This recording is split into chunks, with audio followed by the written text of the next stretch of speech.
নিজেকে কবরের মাটিতে শুইয়ে দিলাম। চারপাশে নিস্তব্ধতা, অন্ধকার যেন আমাকে গিলে খাচ্ছে। পৃথিবীর আলো, পরিচিত মুখ, কোলাহল সব যেন দূরে, অনেক দূরে। মাটির গন্ধ নাকে এসে লাগছে, আর মনে হচ্ছে এখানেই আমার চিরস্থায়ী ঠিকানা। প্রিয়জনেরা আমাকে রেখে চলে গেল, কে জানে তারা আর আমাকে কতক্ষণ মনে রাখবে। আর আমি এই একাকিত্বের গভীরে ডুবে আছি।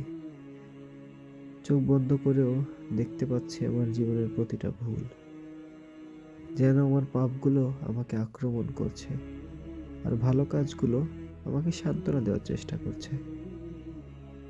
এখানে কেউ নেই, শুধু আমি আর আমার আমূল। পৃথিবীর প্রতি ক্ষণিক টান এখনো অনুভব করছি, কিন্তু সেটার এখন আর কোনো মূল্য নেই। মনে হচ্ছে জীবনের প্রতিটা মুহূর্ত কতই না মূল্যবান ছিল, অথচ আমি তা অপচয় করেছি। আমার মা বাবা, প্রিয়জন সবাই আমাকে কত ভালোবেসেছে, কিন্তু আজ তারাও কিছু করতে পারবে না। শুধু আমার নামাজ, রোজা, দান সদকা আর আল্লাহর প্রতি তাওয়াক্কুলই এখন আমার সঙ্গী। আচ্ছা, পৃথিবীটা এখন কেমন? হয়তো আকাশে সূর্য উঠেছে, হয়তো পাখিরা গান গাইছে, কিন্তু আমি নেই। আচ্ছা, আমার অনুপস্থিতি কি কারো মনে পড়ছে, নাকি সবাই আমার জীবনের চক্রে ব্যস্ত হয়ে গেছে? এই কবরই আমাকে শিখিয়ে দিচ্ছে দুনিয়ার জীবন একটা ধোঁকা। নাম, খ্যাতি, সম্পদ কিছুই এখানে কাজে আসবে না।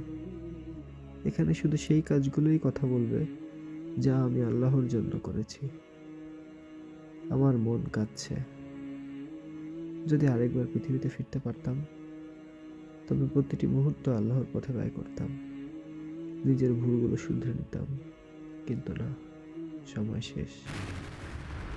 এখন শুধু একটাই দোয়া মনে আসছে, হে আল্লাহ, আমাকে ক্ষমা করুন, আমার ভুল ত্রুটিকে ক্ষমা করুন, আমাকে এই অন্ধকার থেকে মুক্তি দিয়ে জান্নাতের আলোয় পৌঁছে দিন।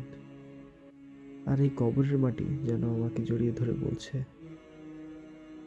তুমি যেমন বুনেছ এখন তেমনই কাটাবে।